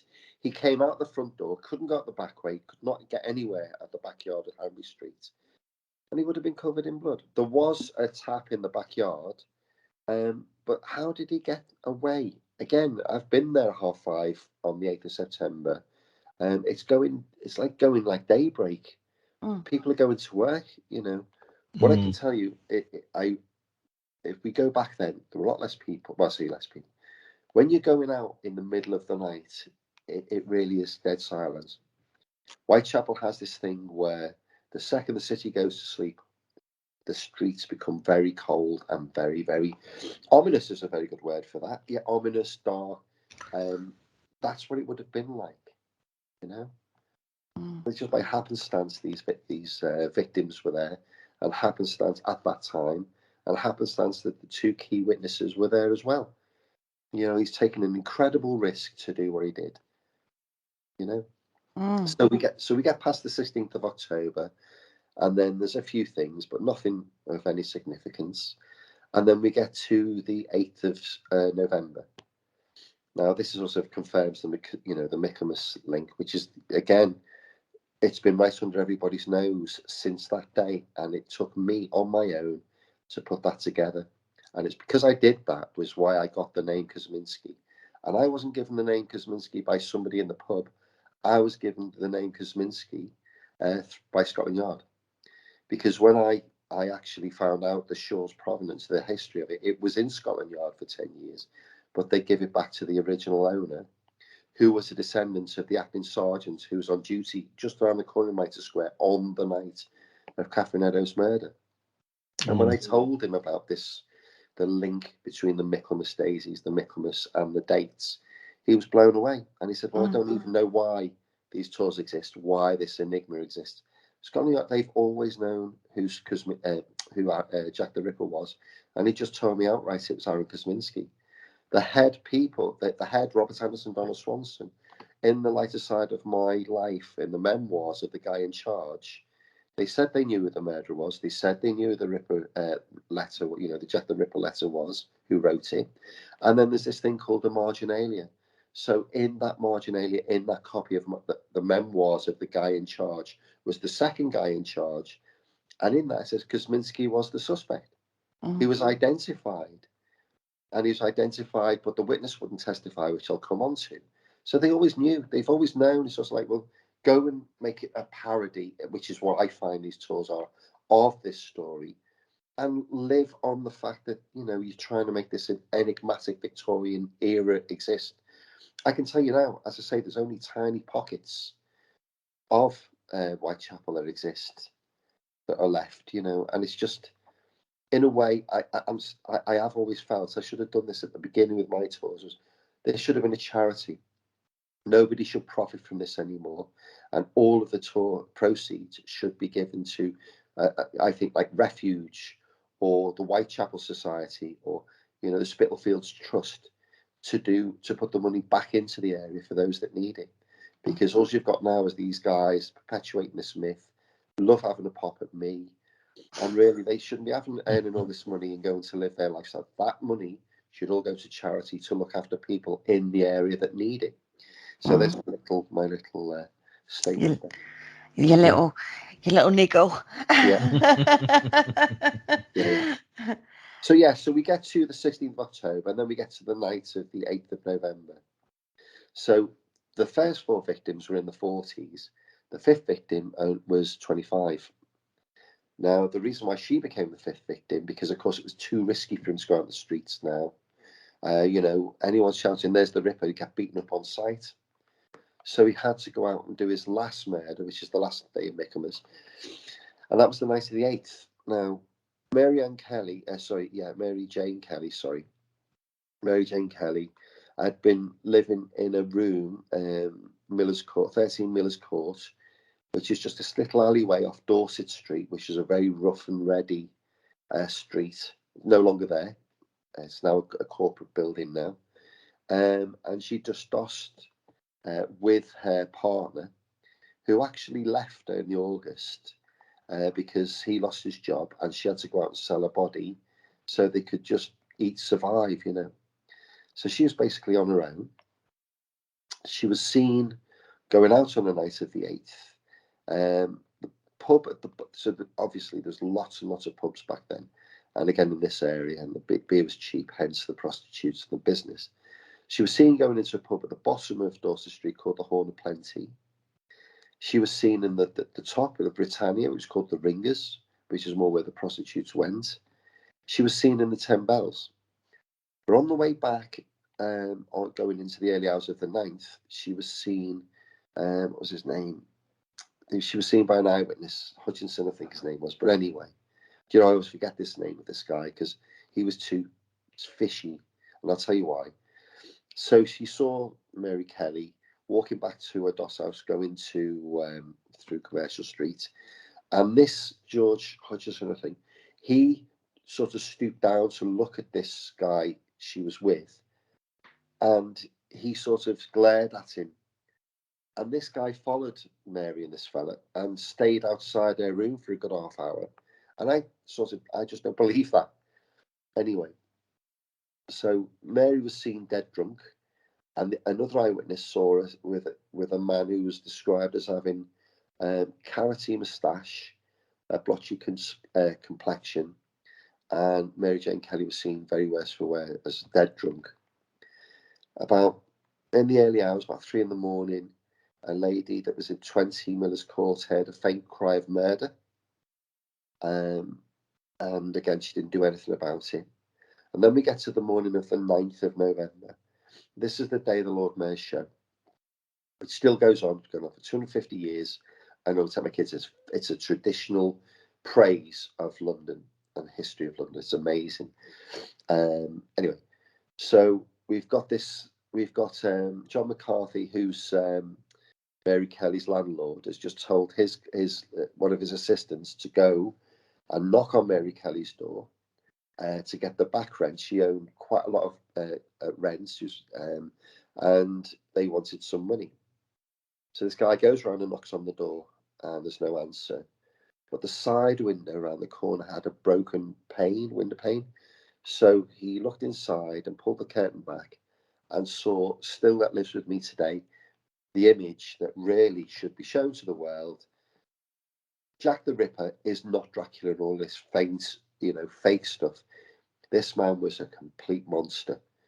And what he did to Mary Kelly was so horrendous that there was hardly anything left of it. So much so, there was no face left. Again, it took believe it or not, the door was locked from the inside, and it took the police an hour because someone had to go in and get an axe to get the door open. What was seen was the whole place was covered in blood. Mary Kelly, not only had he cut her to bits, he'd taken her intestines out, hung them around the room. He put a liver between her feet. He cut a thigh off down to the bone and put the flesh on the side of the table. There was completely nothing of her face down to the rib cage. You can always look at it online, but the picture it's the only picture in situ that they've got of a Ripper victim. And we know why, because number one, he had a room and he also had time. She had a good couple of hours to do this. They say that the fire was burning so heavy that it was like it was a day in hell, that the room was so hot, and that when they sort of put Mary back together, that her heart was missing. So he took her heart. God knows what he did with any other body part, because if you saw the image of Mary, it's quite hard to swallow even today. And I've seen it, I don't know, 20 years now. I've seen that picture for 20 years. It still haunts me today. Anyway, again, a huge, massive manhunt continued from the other murders, and yet he vanished. He vanished without a trace, and that's where the story ends, because for the world, he went out and in a 10-week period, he murdered 5 women, and then he just vanished into the landscape of the East End.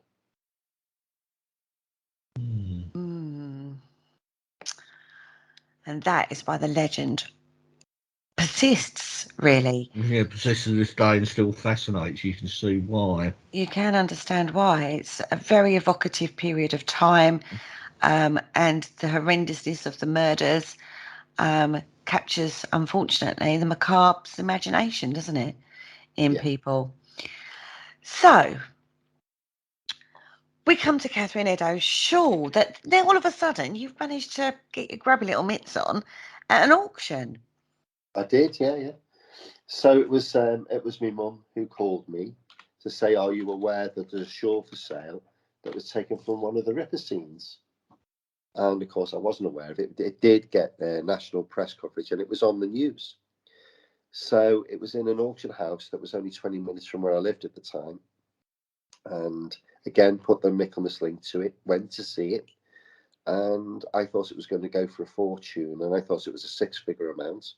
Everybody asked me how much I paid for it, so I tell nobody. I tell you, it cost me everything. It's the best way I can put this. Anyway, I ended up owning it. I bought it. And for a while, I put it away as a retirement project.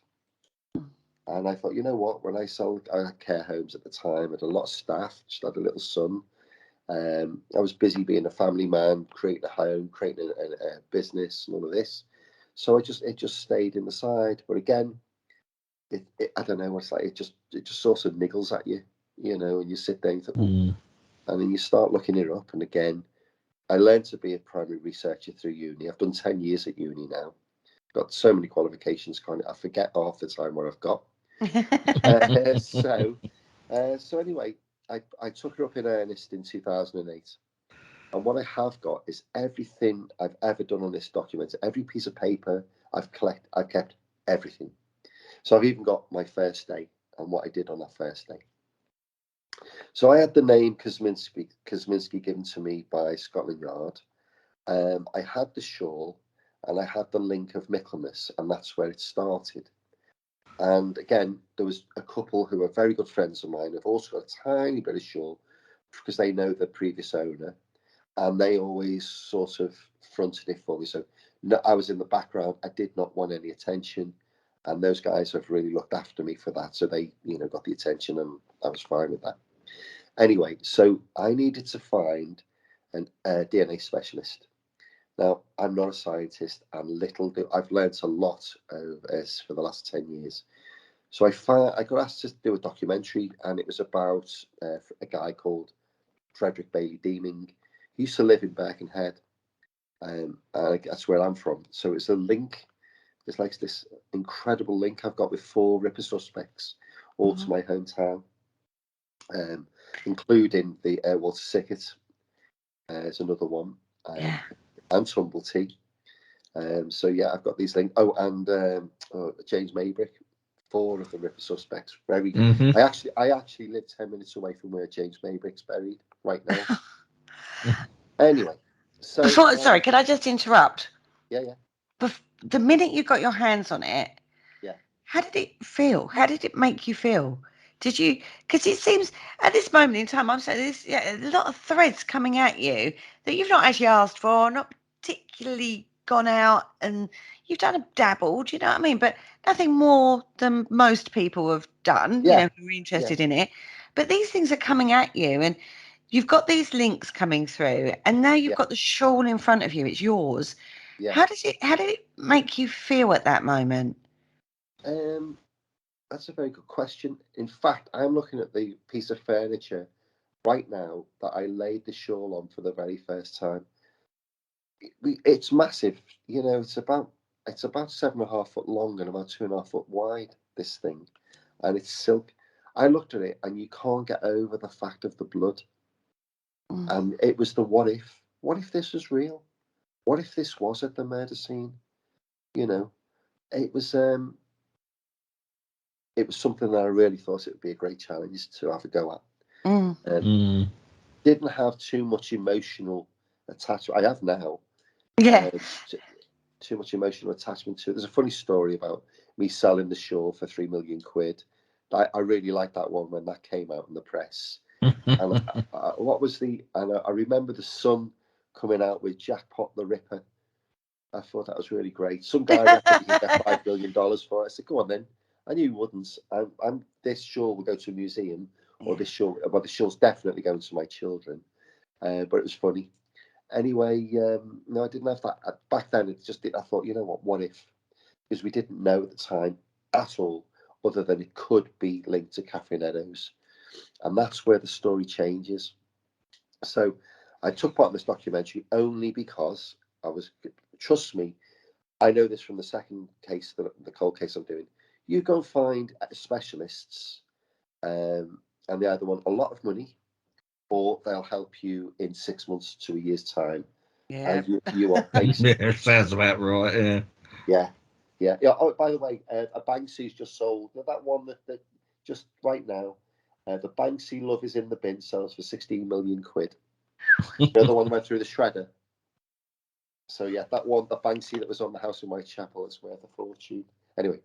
Oh gosh, sorry, we're talking. Yeah, we digress a little bit there because we saw there was a Banksy in the East End of London. So I take part of the documentary because there's an ancient DNA specialist, and in comes to my life Dr. Yori Lohalainen. We're like brothers, and we're in touch nearly every single day, even today. Anyway, so he had a look at the Shawl, and again, his timetable is very hectic. Yori actually works only 15 minutes away, and all the work we did, I'm only 15 minutes away now. Anyway, this is what Yori said to me. He spent the whole day real analysis, not let's just have a look type of analysis. He says, Russ, the first thing I've got to tell you is all of these white dots on the Shawl, and we're talking about 2.5 feet by 2.5 feet, one specific section of the Shawl covered in what I thought was decay. He said that's arterial blood spatter in the form of slashing. So, and we know that Catherine Eddowes had a throat cut. He said, these blood clots that you see on the Shawl, that's evidence of split body parts that are impossible to forge. So you'd have to be a world-class expert to forge this. And then there's like little white dots on there. It's like bleached. It looks like the dye's been bleached out. He said that's semen. And we know that Catherine Eddowes was a prostitute. We know that she had no money. We knew she was drunk. We knew she sold her body. So that's what we did. He said, okay, if I can get DNA from this blood, I'll try. It took him 6 months to a year. And then we got DNA. And again, one of the bones of contention is what's the word I'm looking for? Contamination. Lots of stories. Just ignore the nonsense. Let me just tell you this. Yori's even I'll say Churi King, who came up with a whole load of nonsense, because I was going to use her to use the work. I decided to stay with Yori. She got her knickers in a twist and all of a sudden hated our story and tries to use her reputation to sort of poo-poo our story. Anyway, got rid of the contamination, managed to get the samples embedded in the weave, so there was no surface contamination. So he pioneered a new technique, which is now used by Swedish police. So he's quite a formidable scientist, is Yari. So then we've got DNA, and he said to me, what you need to do is find a direct female descendant of Catherine Eddowes and get a DNA.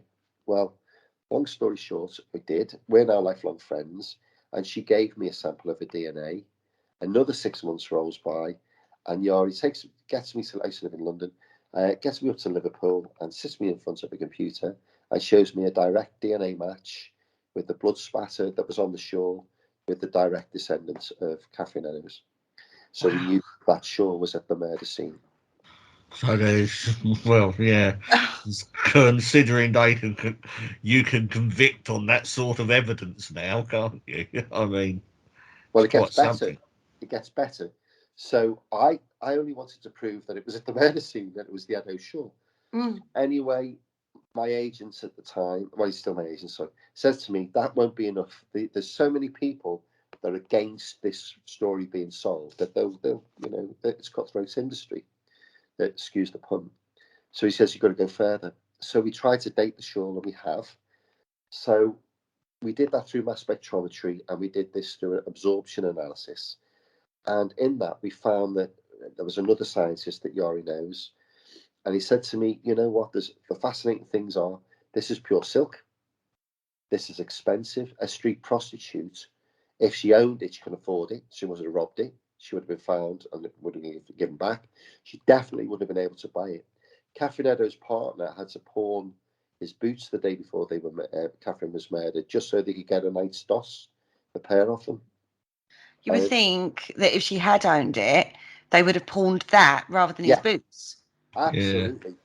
So we had that. Then we had that the blue dye that was on the Shawl, is water soluble. So if that, she's out in all the elements, if that got wet, the dye would have run, and it hasn't. So we know that was another thing. And then finally, because I always thought it was made in Spitalfields, because it was a silk weaving industry a century before, that the actual dye came from St. Petersburg in northern Russia. Now we know that it was Prussia, and we know the link to Kuzminski in Poland. So all of a sudden, it came from Eastern Europe, this shawl. And who did come from Eastern Europe? Kuzminski, the murderer. Wow. So that then leads us to, oh my God, the shawl got taken to the murder scene by the murderer. I'll tell you why. So remember you talking about the blood? So he had a cover, so he could have used it as a facial cover, so he didn't get covered in blood. Yeah. There you go. So there was that. And You're then going to have to wrap around him, isn't it? Yeah. Oh, yeah. More than enough. But you can actually crumple it up and fit it into a pocket. It's amazing. Anyway, so then that brought our attention onto the semen on the shawl, because if it was not Catherine Eddowes' shawl and it was taken by the murderer, who would say these words as I always do? Who would leave ejaculate on the shawl? The murderer himself. If we could, so that sort of revelation that took me a whole day to realise that. That was a very big day for me when I put all that together through the science. I bet it was. I bet you was like mind blown almost, because it's like all of a sudden it's starting to, like dominoes, isn't it? It's now starting to slot into place. It's like one thing leads on to another, and it always has done. So we get to the semen on the shawl. Yori needed a sperm head analyst, which is a guy he knew, Dr. David Miller, that did the work. Yori got samples, gave it to David Miller, and that was in the summer. I think it was the 12th of the 12th, 2012. Yori called me 5:30. He says, "We've got DNA. We've got cells. We can get DNA," was his words.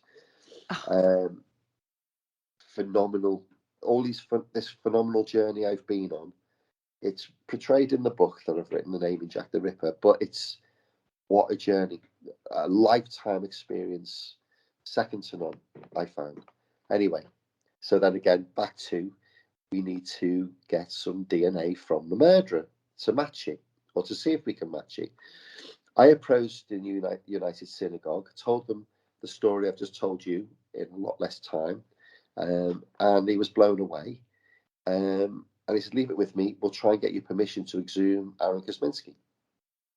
And you can imagine that. So you can imagine the world seeing the exhumation of Jack the Ripper. You can imagine how big that story would be. Yeah. Anyway, they came back the next day and they said, "No, we're not going to allow you to do it." That was one of the big major brick walls I faced.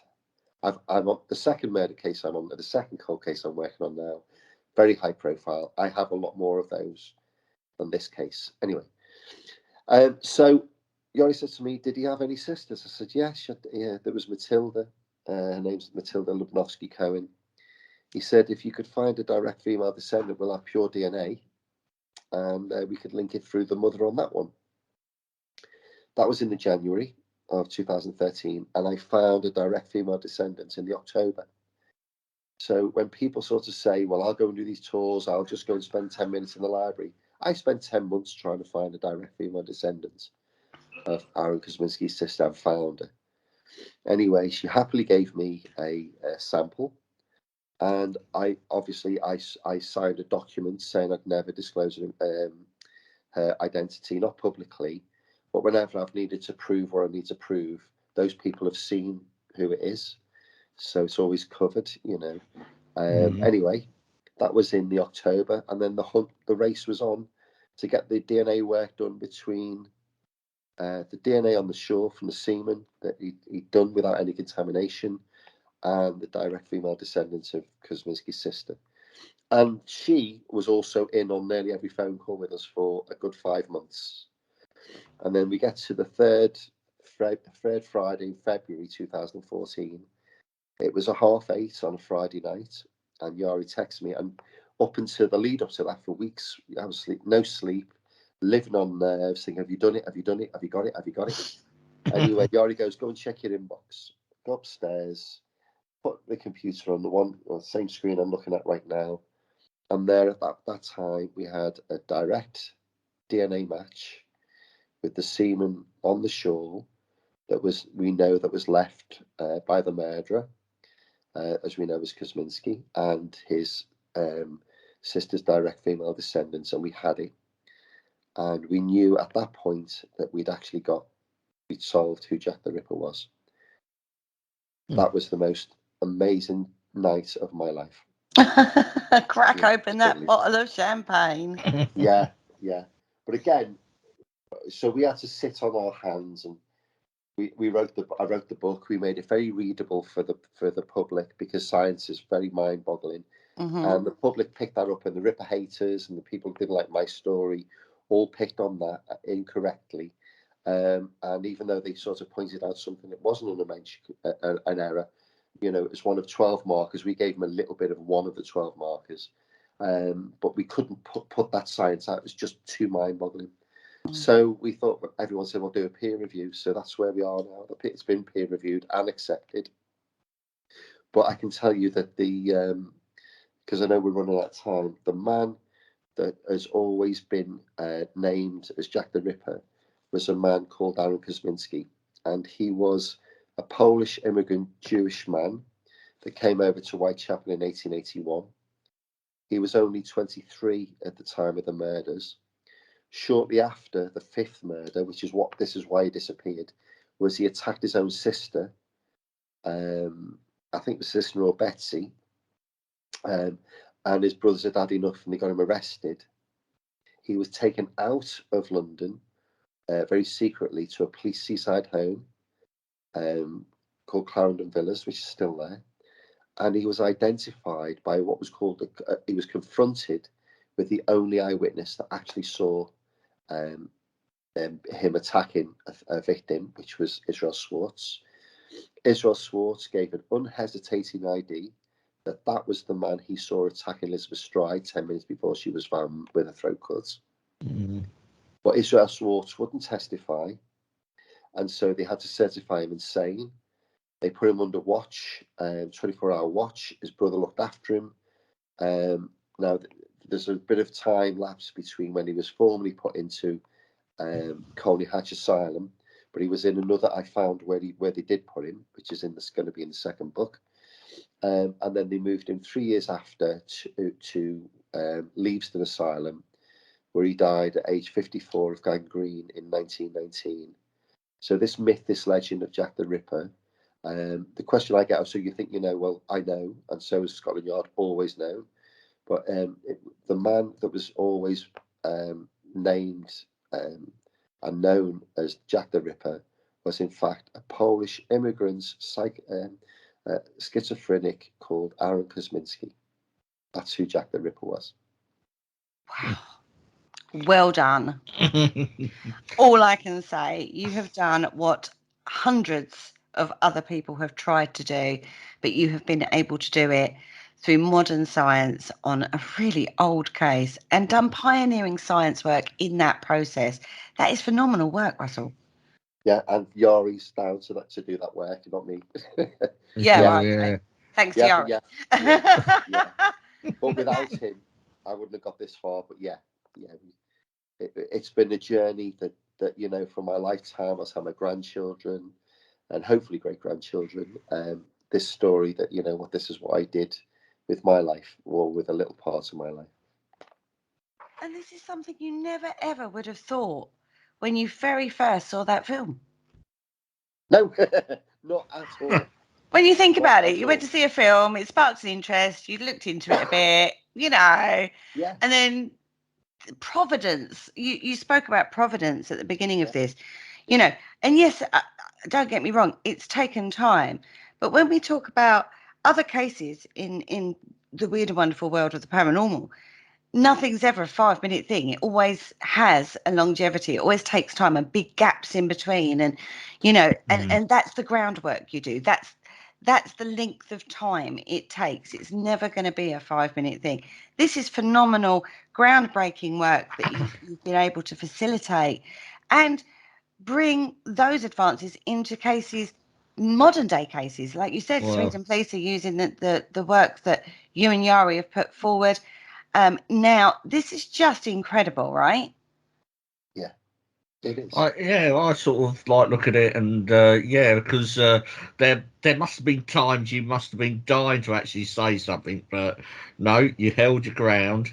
You done the legwork in the background, because you could have so easily have gone off half cocked, as we call it, and sort of been totally, well, I know you have your detractors, but it could have been a lot worse. Yeah.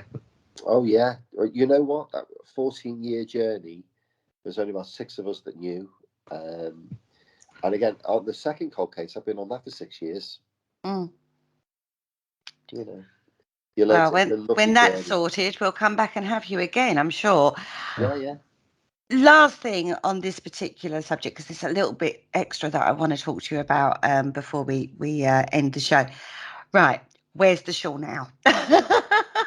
The shawl is in a bank vault. So what Yari told me, it was in red tissue paper in a card envelope.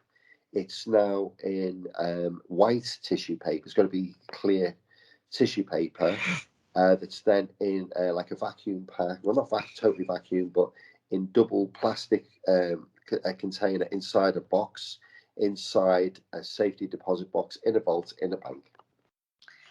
So it's safely hidden away, folks. So anybody who might have any nefarious worries out there, don't worry, it's safe. And we'll probably stay there for quite a while. Until obviously I've given you. We're up to sort of part 1. Part 2, we're waiting for part 2, and that's massive. In fact, even though we've named him and I've given you the story, the part 2 of this is even bigger, and that's been what we've been working on for the last 5 years. But again, COVID, Brexit didn't help. COVID's really not helped. I don't think it's helped any of us. But again, I got to sit and not be able to tell everybody for that. But the second book is written. There will be an extra chapter for the bit we're going through right now, and then that will be another part. This is like part 1 and part 2. And you're going to come back and tell me all about part 2 when you're allowed to, right? I will, I promise. Fantastic. Now, you touched evil in that case. Yeah. Jack the Ripper. Yeah. You've recently been doing some work. I say recently, it was a couple of years ago now. I know COVID kind of stopped things and your attention got pulled elsewhere. But you did quite a lot of interesting work at Borley Rectory, didn't you? Borley, that came by pure fluke, Borley. Just like the auction house. I used to live in a beautiful, big, stately house in Newmarket that we renovated. So I'm a do property a lot. And the auction house was only 25 minutes from my front door. Somebody told me about the story of Borley Rectory. And I thought, you think it's going to be in Aberdeen. It's going to be somewhere that's miles and miles and miles away. And it's this fascinating story about a nun that had an affair in the 13th century or thereabouts with a monk. And her punishment was to be bricked in alive and kept there forever. Sort of like a tortured soul. And then we come to the 20th century when they had this team of, a bit like Ghostbusters, the parapsychologists and stuff. But when it did a lot of work in the house of the vicar at the time and his wife, I think her name was Marianne, and they recorded all this very weird spectral stuff going on. And then Borley Rectory itself, the rector, it burned down. And then all of a sudden I'm getting that story. And then there's all this thing about the hauntings. Now, I stay away from Borley. I will not my experience of it is finite, and that's when I've kept it. But I went there just so, come on, let's go and have a go. And it only turned out that it was half an hour from my front door going the other way. So it's in a place called Borley, which is by Long Melford. I used to, as I say, I used to live in Newmarket. It's not that far away. And on that night, again, it's really weird because I'm not a ghost hunter. I'm not a paranormal. I'm nothing to do with that. But the events that happen, when you sort of see out the corner of your eye, when you see something that's not exactly explainable, it sort of tips you, my interest anyway. So that night was quite a revelation, that first night. And then I've got a very good friend of mine, or I'll name him. His name's Darren Nicklehurst, a very big bodybuilder. If you see my friend Darren on Facebook, you'll see how big this guy really is. And he's a he's not a monster. He's a hero. You know, he's one of those trusted friends I'll have for life. Mm-hmm. So he likes this type of stuff. So we went up on one Halloween to Borley Rectory, and invariably you'll always meet other people sort of following this story. And the only one I'm going to tell you from this because I've had other incidents, but this one's significant because the last time I sort of said I'm done with this now because I don't want to venture too far into that well. And Darren and I were just taking photographs and wandering around, and there was another group of people. There was two lads, a girl, and a grown woman, and we went round the back. It's you know, I'm sure from your career, you feel these things or you see these things, and your logic brain sort of kicks in and says that's not real, or it sort of protects you from this is not happening type of thing. So what happened was we went round the back, and Darren, who's about, I say, 5 foot wide, if you ever see him, he's massive. Anyway, he said, you know what, just shush, everyone shush. And Darren's standing over my right shoulder. Anyway, he walks from there and he walks to a headstone about 20 feet away, looks down, and just it looks like he's going about to take a photograph. That's what we see. As that happens, Darren taps me on my shoulder, and Darren's still standing at my side. And I didn't know who that was who had gone to the headstone and looked down. And one of the guys that was with us, literally said, "Oh my Christ, I've just seen you," and I saw him as well. So we saw this thing that wasn't Darren walking to this headstone. Anyway, typical me. I don't run from fear. I don't run from danger. I don't know why. I run to it. So what do? I run straight at it to try and catch it. As you do, you know. Okay, so I swear on my children's life, this black nothingness seemed to disappear behind the headstone into the ground. So at this point, I'm saying, you know what? I need to leave immediately. And as we walk from the back of the church, rather quickly, I might add, it was as someone got a metal pipe and smacked it really loud on one of the headstones. There's no one there. And the woman who was with these three other people, she literally said, like, F off. And we left. And that was I've only ever been once before after that for a friend, sort of giving me an idea. But I've never been, and again, in that context, in that way, and will never go. But Borley Rectory is one of those most fascinating, I can say, I've taken photographs. I've had one person with me. The ghost has walked through. She's collapsed. People go, yeah, bollocks. Truthfully, she just completely collapsed. I've had where the nun sort of is right in front of us. I can't see it, but the person with me can. I've had an incident where my car's actually opened on its own and the light's gone on. As if to say, get out. I've had one of the ghosts actually look at me. I've had where people taking all pictures with faces in them, and it just goes on and on and on. But the main one was actually seeing my friend walk in front of me, and it wasn't him. And at that point, I thought, you know what, this is I would say untrodden territory type of thing, and I'm not equipped for this. I'm sort of scientific facts. Stick with cold cases. I'd love the challenge. But this paranormal thing was just something that I've left, and all I can say is Bully Rectory is worth a visit if you're ever up in that neck of the woods, which is deepest, darkest Suffolk. Yeah, only just down the road. I know Boarding quite well. Been there about 3 or 4 times. Yeah. Over the last couple of years or so. So yeah. Yeah. There you go. Very interesting place. I would say that. Very interesting. I can't believe we've actually come to the end of the show. I could talk to you for another hour or two easily, Russell. Thank you so much for coming on the show and telling me your story again. It's been absolutely fascinating. Promise me you're going to come back when you can divulge more details on some of the work that's ongoing with the Jack the Ripper case and other cases that you're working on at the moment. Please promise me that. I promise you that. I promise you the next thing that happens, if and when it happens, again, the last time we just brought the thing out, I think it was the last news we made, within 2 hours, 75 million people picked up on it. Mm.